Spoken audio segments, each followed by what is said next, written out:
दिन में जब आप अकेले बैठते हैं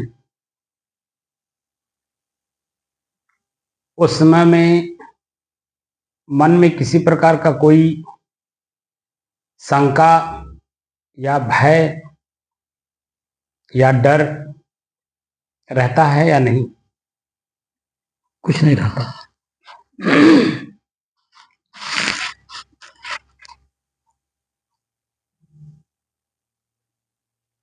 तो वहां रहता क्या है?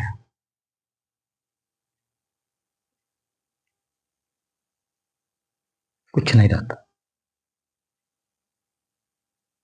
कुछ तो रहता होगा। शांति हो जाती है, उसके बाद कुछ नहीं रहता। तो शांति तो रहता है ना जी। वही तो, और क्या। जब मन में भय डर शंका नहीं है तो वहां एक शब्द रहता है, निर्भयता। जी।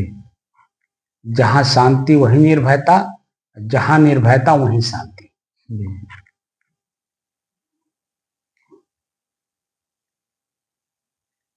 तो इसमें कोई नहीं, कोई शंका है? कोई शंका नहीं।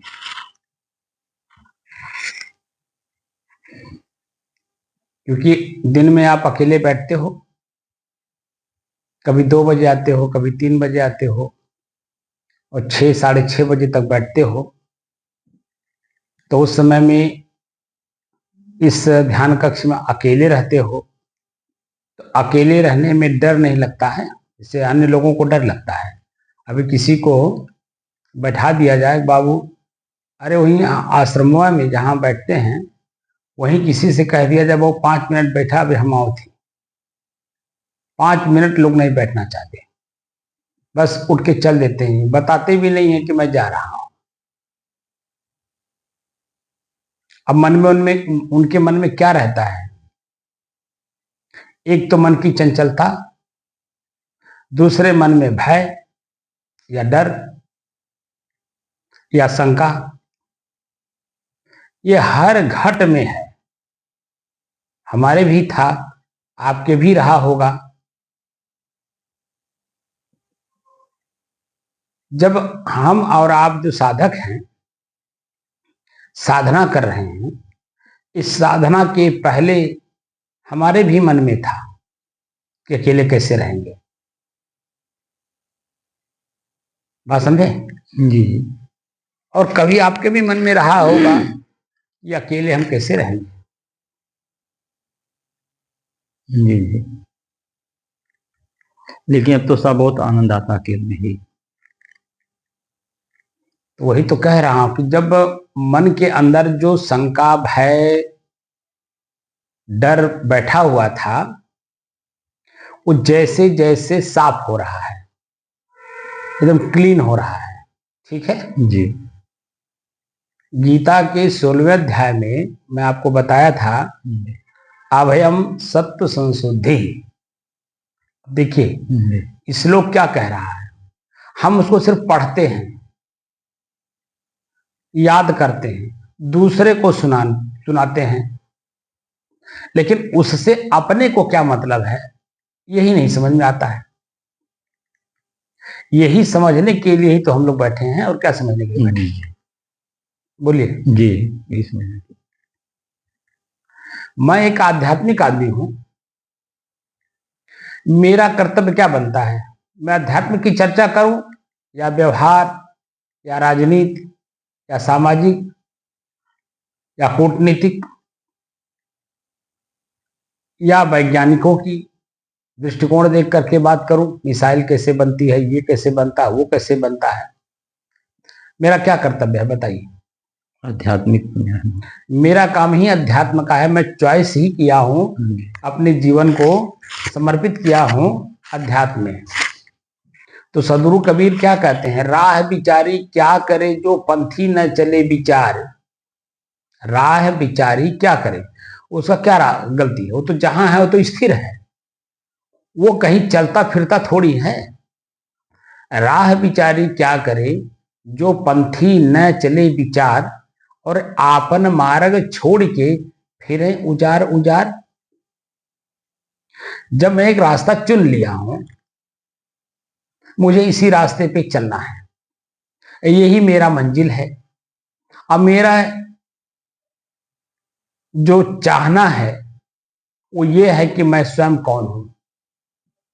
जब 5 साल की अवस्था में बुढ़िया माई के मरने के बाद जो मन में प्रश्न उठा था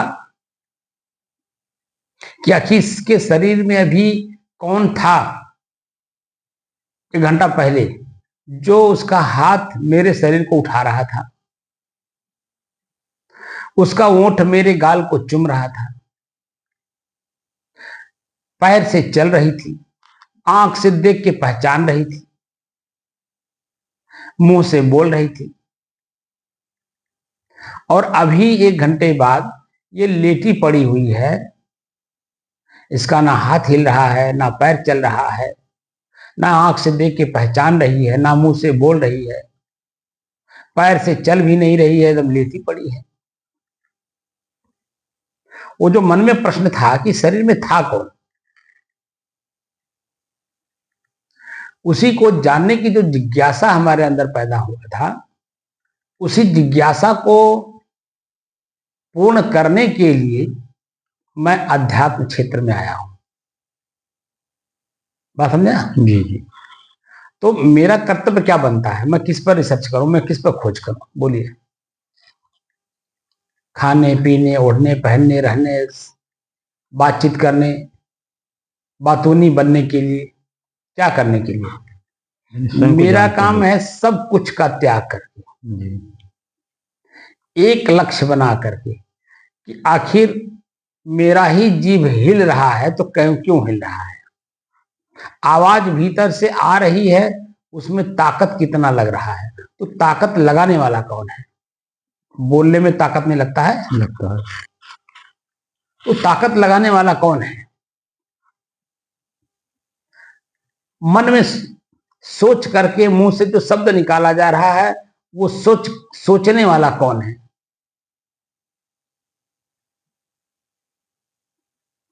जब हम इस तरह से अपने आप को जानने की कोशिश करेंगे तब न जान पाएंगे।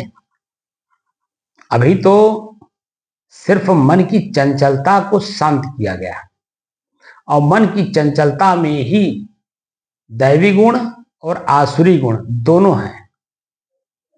अभी जब तक इन दोनों के बारे में पूर्ण जानकारी नहीं हो जाएगा कि कौन सा गुण, अवगुण या गुण, किस समय में लागू हो रहा है मेरे ही अपने शरीर के अंदर, क्या वो मेरा गुण है या प्रकृति का गुण है? किसका गुण है?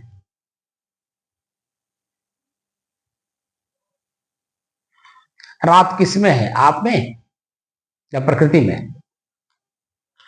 प्रकृति में है। दिन किस में है? दिन अपने स्वयं में है, प्रकाश में है। नहीं नहीं, अभी दिन की बात कर रहा हूं। जब रात प्रकृति की है, दिन भी प्रकृति की है। दिन भी तो प्रकृति का ही होगा। जी। कहीं अलग से आ जाएगा? नहीं नहीं। तो स्वयं का कैसे होगा? जी। तो अच्छाई किसकी है? वो भी तो प्रकृति की है। दिन जब प्रकृति का है, सब प्रकृति की है। जब दिन प्रकृति का है तो अच्छाई भी जी प्रकृति का ही है। अच्छाई रात जब प्रकृति का है तो बुराई भी प्रकृति का ही होगा। जी जी। बात समझ रहे हैं? जी। तो किस समय में मेरे जीवन में कौन सा गुण चल रहा है, ये कौन महसूस करेगा? जिसका शरीर है वही तो करेगा महसूस, वही करेगा कि दूसरा कोई करेगा? नहीं, जिसका शरीर वही करेगा।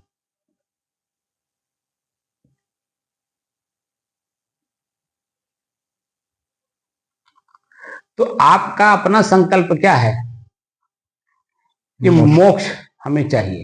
जी। आपका संकल्प क्या है? मोक्ष हमें चाहिए, मैं मोक्ष कर जाऊं, मैं मतलब दुखों से छूट जाऊं। तो दुख और सुख दोनों की परिभाषाएं अलग अलग जाननी होगी, तब तो वो छूटेगा। जी अगर दोनों में से एक भी मैं मान लिया जाएगा कि ये मैं हूं, तो छूटेगा नहीं। जी जैसे रात को हम लोग जानते हैं और उसका आनंद उठाते हैं, उसी तरह से दिन को भी तो जानते हैं, तो दिन दिन का भी आनंद उठाते हैं। तो दोनों का प्रयोग करने वाला कौन है? अगर आप दोनों में से एक होते तो आगे बढ़ ही नहीं पाते, अब तक कब का खत्म हो गए होते। क्योंकि एक रात कभी लौट के नहीं आता, जी ना एक दिन कभी लौट के आता है। जी क्या आता है? नहीं आता। लेकिन आप इसी शरीर में रहते रहते हजारों दिन हजारों रात आपने देखा। जी देखा। इससे साबित होता है कि आप दिन और रात से अलग हो, जी तब तो देख रहे हो। जी और वह प्रकृति में प्रतिदिन रात और प्रतिदिन प्रति रात हो रहा है। रात और दिन लगातार चल रहा है, लेकिन आप उसके दृष्टा हो, साक्षी हो, प्रयोग कर रहे हो। जी हो कि नहीं हो? जी तो संकल्प का जो तात्पर्य है, उस संकल्प क्या है?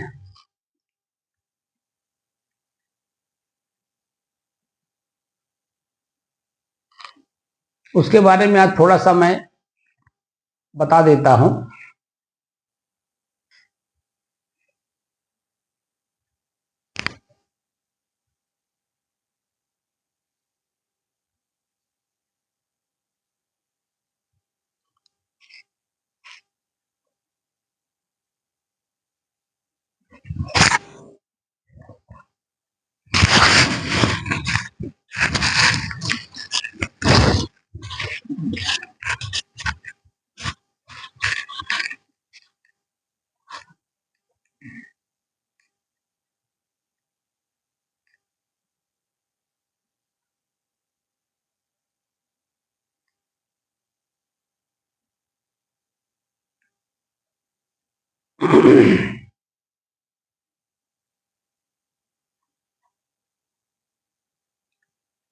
अपने ही चंचल मन को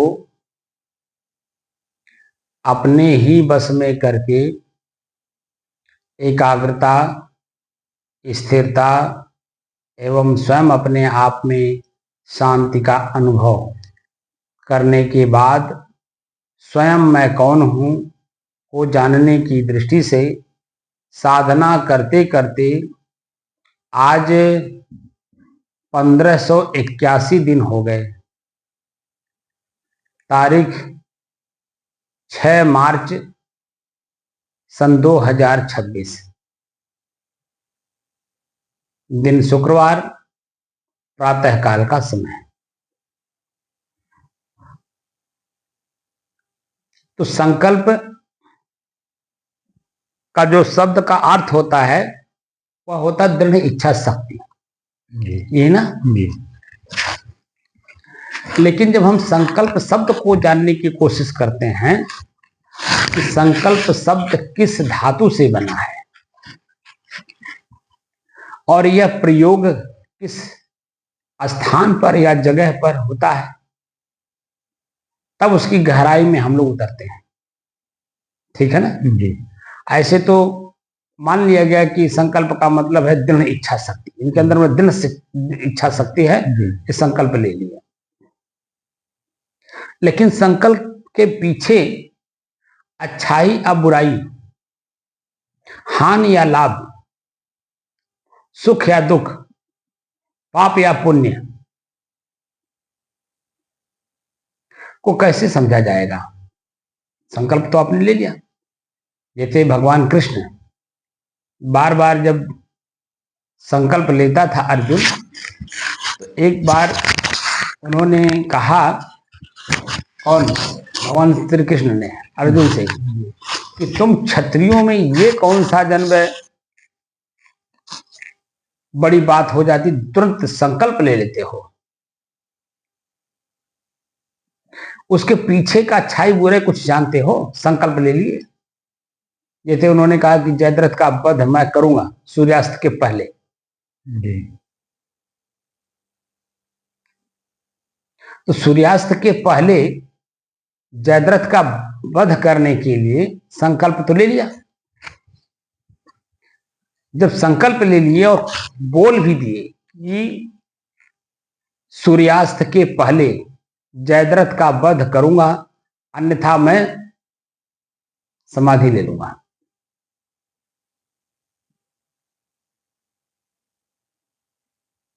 तो उसी को कहते हैं कि मतलब दिन को ढलते देरी लगता कहीं,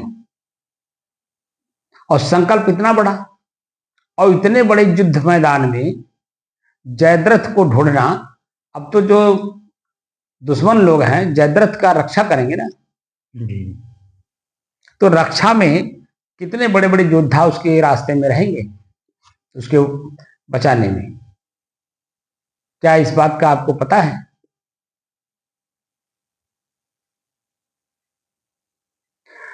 तो संकल्प दृढ़ इच्छा शक्ति को कहते हैं, लेकिन जब हम संकल्प को जानने के लिए कोशिश करते हैं तो उसका कुछ और ही अर्थ मिलता है।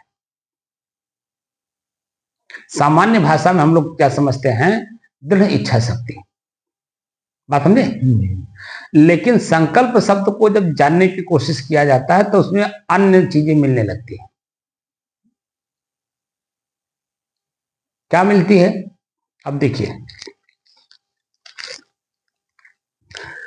प्रश्न है कि संकल्प शब्द किस धातु से बना है और यह किस जगह या स्थान पर प्रयोग किया जाता है। तो संकल्प शब्द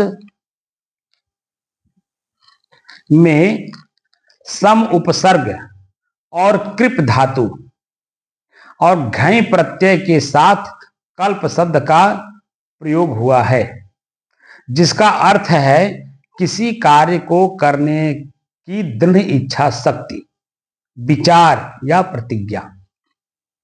ये जो सामान्य रूप से लोग जानते हैं। यह शब्द दोनों जगह प्रयोग अध्यात्म एवं व्यवहार में किया जाता है। तो व्यवहार में तो ठीक है, दृढ़ इच्छा शक्ति नहीं होगी तो व्यवहार होगा ही नहीं। लेकिन अध्यात्म में दृढ़ इच्छा शक्ति की जरूरत है या नहीं, इसको कैसे जाना जाए? आप समझे? जिसको हमारे भाषा में एक शब्द का प्रयोग होता है लगन। दृढ़ इच्छा शक्ति में लगन होती है। और दृढ़ इच्छा शक्ति में जब लगन होती है तो लगन शब्द लग जाने से तो हम दाएं बाएं आगे पीछे ऊपर नीचे देख कर चलते हैं। तो वहां कैसे चलते हैं? ठमक के चलते हैं। उदाहरण दिया गया है शेर का। कभी शेर को आपने चलते हुए देखा है? चलता फिर रुकता है, चलता रुकता है, चलता फिर रुक जाता, फिर चलता रुक जाता है। आप तो जंगल में के सिपाही रहे हो, दरोगा रहे हो बन के, तो आप बताइए। रुक करके आहट देखता है। क्या आहट देखता है? शिकार का मतलब शिकार करने के लिए नहीं, उसके ऊपर अपने अटैक। जी हाँ, मतलब वही सुरक्षा, मतलब है अपनी सुरक्षा को देख करके कोई 4 कदम चलता है तो फिर ठमकता है, तो चारों तरफ देख लेता फिर आगे बढ़ता है। लेकिन अन्य जानवर ऐसा नहीं करते, तो भागते रहते हैं, करते रहते, क्योंकि ये सतर्क है, सावधान है। आप समझ रहे हैं? सतर्कता और सावधानी बरतने वाला ही ठमक के चलता है, वो चाहे जानवर हो चाहे आदमी में हो। बात समझे? क्योंकि चेतना तो दोनों में एक ही है, खाली शरीर अलग अलग है। बात समझे? खाली शरीर अलग अलग है, चेतना एक ही है। उसमें जो चेतना है, जो जीव है, वो तो दोनों का एक ही है। बस कंपनी का फर्क है, एक कंपनी शेर बनाता है, एक कंपनी आदमी बनाता है, बस इतना फर्क है। बात समझे? तो अध्यात्म में मुख्य रूप से वासना की निवृत्ति के कार्य की सिद्धि के लिए प्रयोग किया जाता है। क्या किया जाता है? वासना की निवृत्ति के लिए, कार्य की सिद्धि के लिए। हाँ, संकल्प अध्यात्म में जो प्रयोग किया जाता है वह वासना निवृत्ति के लिए किया जाता है। जी। और निवृत्ति करने वाला है कौन? उसकी पूर्ण जानकारी करने के लिए कि वासना में फंसा कौन है जी। और उसकी निवृत्ति कौन कर रहा है। निवृत्ति करने वाला कौन है, निवृत्ति का संकल्प लेने वाला कौन है। यहां पर अध्यात्म में मैं कौन हूं को जानने का संकल्प लिया गया है। आपका संकल्प क्या है? मोक्ष। लेकिन संस्था जो जिस संस्था के अंतर्गत आप ध्यान साधना कर रहे हैं उसका क्या संकल्प है? मैं कौन हूं। मैं कौन हूं। जब तक मैं कौन हूं को नहीं जान लिया जाएगा तब तक चैन से नहीं बैठेंगे। तब क्या होगा? इसमें लगन होगी कि नहीं होगी? लगन होगी। है लगन होगी, खोज होगी। अब आपके अंदर में लगन है तब तो बात को समझ रहे हैं क्योंकि प्रयोग कर रहे हैं। जी। अगर प्रयोग नहीं करते जी। तो क्या इस बात को आप समझ पाते? ना। क्या मन की स्थिरता कैसे आती है, मन कैसे मरता है, जी। मन मरता भी है या नहीं, कैसे समझते हैं आप? जैसे बहुत सारे लोग कहते हैं ना, जो गुरु लोग हैं, सीनियर लोग हैं, कहते हैं अरे मन को मारो। आम भाषा में भी बोलते हैं लोग, अरे मन को मारो। अपने से छोटे लोगों को कहते हैं मन को मारो। लेकिन छोटा आदमी वही प्रश्न करता है कि मन को कैसे मारा जाए? क्या मन मरता भी है? अब तो मन में शंका नहीं होगी, कभी भी है? नहीं। अब नहीं है। अगर मन मरता नहीं जी। तो शांत कैसे होता? जी। क्योंकि वो ख्यालों पे ख्याल करता और आपको बैठने नहीं देता। जो 3 घंटे 3.5 घंटे 4 घंटे तक आप बैठ ले रहे हैं, क्या ये बैठने देता है किसी को? ना। बोलिए। नहीं बैठने देता है। आप भी इसके भुक्तभोगी हैं कि नहीं? जी। पूरा। संकल्प की शक्ति जो आपने प्रयोग किया है, संकल्प लिया, उसकी शक्ति क्या है, इसके बारे में थोड़ा सा विस्तार मैंने दिया है। जी। उसके बारे में समझने का प्रयास करिए जो आपके अंदर में वो दिखता है। संकल्प साधक की वह आंतरिक ज्वाला है जो साधारण जीवन को भी असाधारण उपलब्धियों तक पहुंचा देता है। बोलिए, कुछ समझ में बात आई? संकल्प साधक की वह आंतरिक ज्वाला है जो साधारण जीवन को भी असाधारण उपलब्धियों तक पहुंचा देता है। तो असाधारण संसार में क्या है? लगातार 1 घंटा बैठे रहना।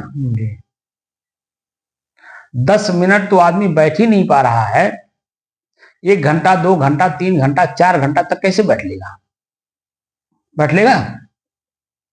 अभ्यास करके बैठेगा। अभ्यास करके बैठेगा। वही तो कह रहा हूं। तो अभ्यास करेगा तब है ना।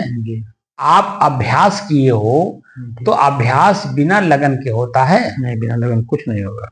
बिना दृढ़ इच्छा शक्ति के होता है? कुछ नहीं होगा। तो उसी पे तो कहा जा रहा है कि संकल्प की शक्ति क्या है। संकल्प की शक्ति के साथ ही आप बैठे हैं जो 4 घंटा लगातार आप बैठ ले रहे हैं। जी। इसमें कोई इब्बट हो तो बताओ। नहीं, कुछ नहीं। विचार जब दृढ़ निश्चय में बदल जाता है तब वह संकल्प बनता है और संकल्प ही वह शक्ति है जो असंभव को संभव बनाने का साहस देता है। अब बताइए, साहस है कि नहीं? ठंडी गर्मी भूख प्यास मान अपमान क्या क्या नहीं आपके सामने आया, लेकिन सब कुछ को दरकिनार करते हुए आप अपने एक लक्ष्य से संकल्प शक्ति के साथ और उसी में आपने लगन को जोड़ दिया। तो उस लगन के माध्यम से आपका जो मन है 5 मिनट में ही शांत हो जाता है। जैसे ही आप बैठते हैं, इसको ये आप पता चल गया कि जब बैठ गए तो भाई बैठना ही है 4 घंटा, इसीलिए तुरंत शांत हो जाता है। कहीं किसी प्रकार का कोई ख्याल करता है कुछ नहीं। यहां तक भी नहीं ख्याल करता है कि घर पर क्या हो रहा होगा, जी। बच्चे क्या कर रहे होंगे। मैं नहीं रहूंगा तो बच्चे कुछ ना कुछ गलती कर देंगे। कहीं किसी प्रकार का इस तरह का कोई ख्याल मन में आता है? ना।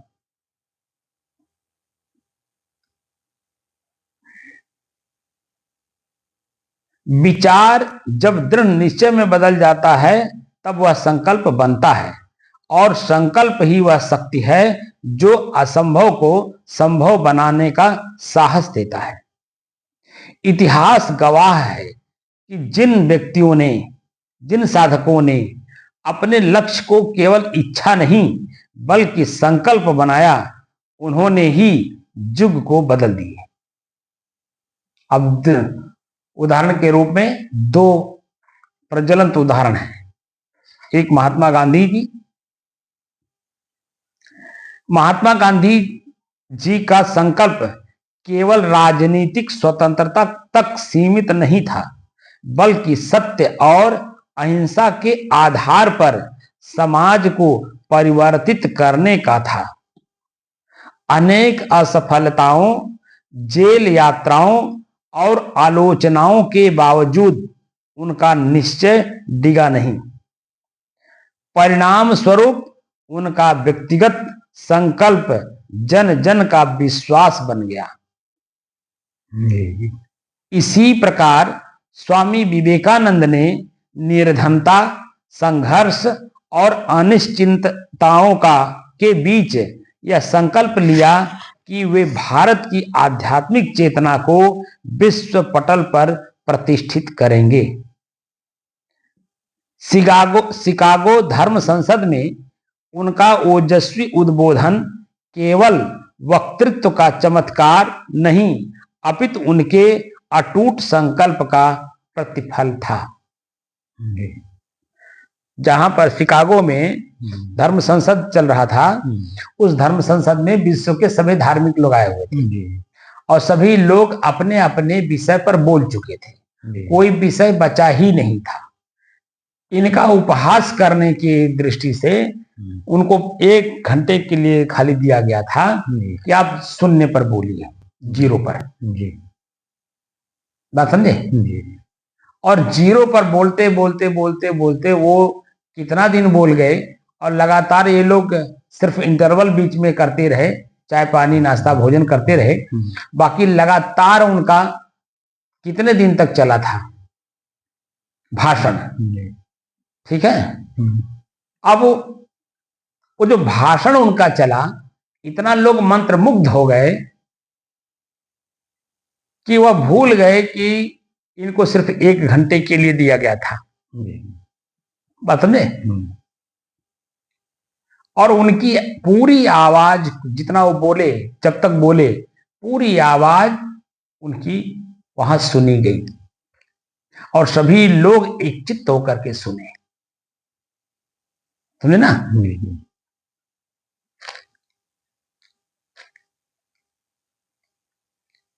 अब तीसरा जो है, आधुनिक भारत में डॉक्टर एपीजे अब्दुल कलाम का जीवन भी संकल्प की शक्ति का प्रेरक उदाहरण है। जानते हैं कि नहीं जानते हैं? जी जाते हैं। आप अगर घर देखने गए, रामेश्वरम गए होंगे, गए हैं कि घर देखने, घर देखे होंगे। वो जिस स्कूल में पढ़े थे वो स्कूल भी आपने देखा होगा। अब तो सरकार ने उसका थोड़ा सा रिनोवेशन कर दिया है, सौंदर्यीकरण कर दिया है। जिस समय में वो पढ़ते रहे होंगे उस समय का और वर्तमान का काफी फर्क हो गया है। एक साधारण परिवार से निकलकर उन्होंने यह निश्चय किया कि वे देश को वैज्ञानिक दृष्टि से आत्मनिर्भर बनाने में अपना योगदान देंगे।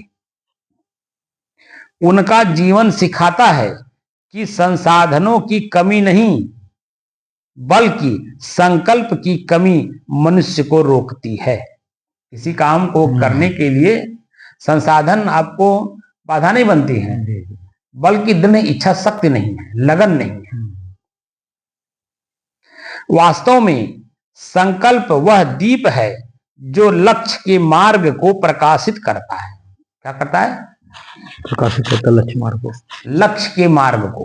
जो आपने लक्ष्य बनाया दिल्ली जाने के लिए, जी, तो संकल्प क्या है? वो मार्ग का प्रकाश है।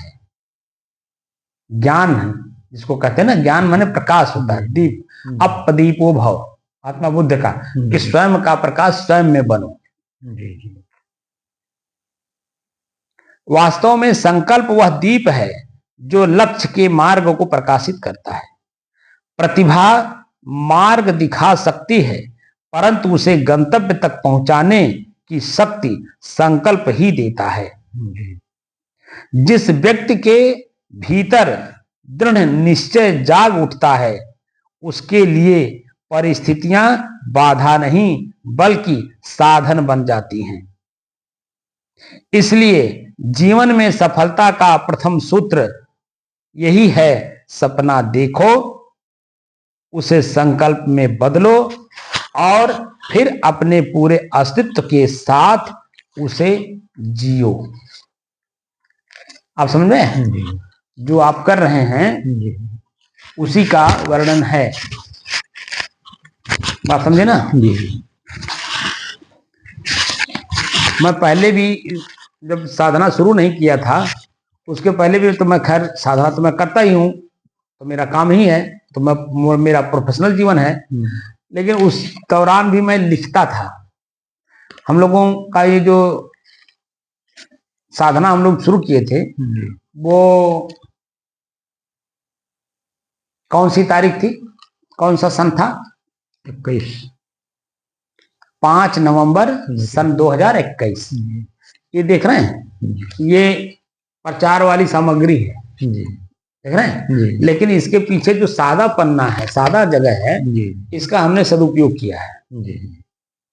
ये 2019 में 11/12/2019 समय है 4:07 मॉर्निंग का। मैं स्वयं लिखा हूं, मैं कौन हूं।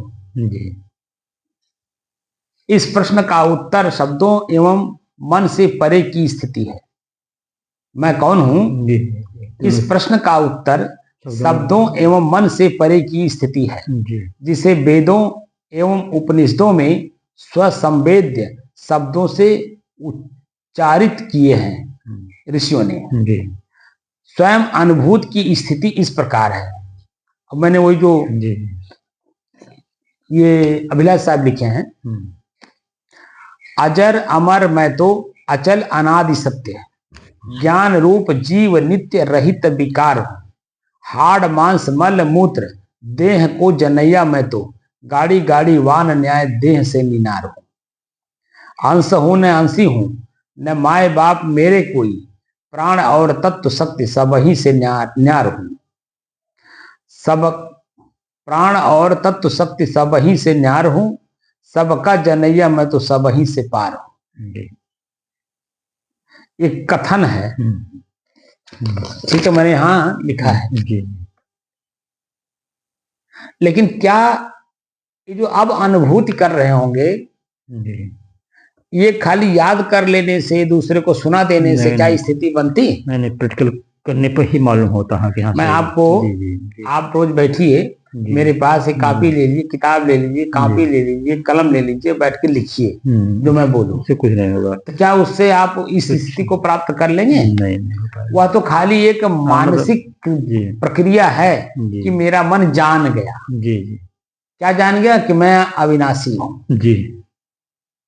लेकिन मैं अविनाशी हूं, इसको महसूस कैसे करूं? क्या ये मन करने देगा? नहीं करने देगा। जिस क्षण आप बैठे हैं हमारे पास, हमारी बात को सुन रहे हैं, हमारी बात को उतनी देर तक समझेंगे, लेकिन क्या मेरे न रहने के बाद, मेरे साथ से जब आप चले जाएंगे, उसके बाद क्या आपका मन है स्थिति इस तरह रहेगा? नहीं तो अंतर हो ही जाएगा, क्योंकि आंख देखेगा। तो जब प्रत्यक्ष प्रमाण देखेगा तो पहले वाली बातें भूल जाता है। कान सुनेगा तो पहले वाली बात भूल जाएगा। तो जो वर्तमान होता है उसी में मन उलझ जाता है, तो पीछे की बातें याद नहीं रहती। लेकिन अब जो अनुभव आप कर रहे हैं, इसमें क्या वर्तमान आपको प्रभावित करता है? नहीं, कुछ नहीं। बोलिए। कुछ नहीं, वर्तमान प्रभावित तो नहीं करता ना? कुछ नहीं। तो जब प्रभावित नहीं कर रहा है वर्तमान, तो वही तो आपकी स्थिरता है। जी कि जो आप सुन रहे हैं उसको प्रयोग कर रहे हैं। जी तो प्रयोग करके जो देखा जाता है उसमें स्थिरता आती है। जी। तो 4 साल से जो हम लोग चल रहे हैं, 4 साल से ऊपर हो गया, तो उसमें जो अभ्यास लगातार हुआ, अब देखिए वो सहज होता जा रहा है नहीं। इसी का फल है। अभ्यास ना करते तो सहज कैसे होता? नहीं करते। मैंने जो साइकिल का उदाहरण बार बार दिया कि अगर साइकिल का अभ्यास आप ना किए होते तो जो सुनने में शंका हुआ वही देखने में भी शंका रहा, लेकिन उस शंका को आपने समाधान कर लिया उसको पकड़ के चलाने में। पहले तो हाथ से पकड़ के चलाए, फिर कैंची चलाए, फिर गद्दी पे बैठ के चलाना सीख गए, और उसी का जब अभ्यास कर लिए गद्दी पे बैठ के चलाना, तो अब तो चाहे कहां चले जाते हैं। वो साध हो गया कि नहीं हो गया? ऐसे ही हम लोग बुराइयों को अनादिकाल से अभ्यास कर लिए थे, इसीलिए अच्छाई जो है वो सामने होते हुए भी वो बुराई अपनी तरफ खींच ले जाता था। अब क्या है, हम लोग अभ्यास कर रहे हैं। अभ्यास करते करते अब 2 चीजें भगवान कृष्ण ने साधन बताया था अर्जुन को, एक अभ्यास, एक वैराग्य। दोनों का यहाँ प्रयोग हो रहा नहीं। वैर और राग के मध्य में रह करके हम लोग अभ्यास कर रहे हैं। तो वो जो अभ्यास है, यही अभ्यास हम लोगों को काम आ रहा है। जो अब जैसे ही बैठते हैं वैसे ही मन एकदम बिल्कुल शांत हो जाता है।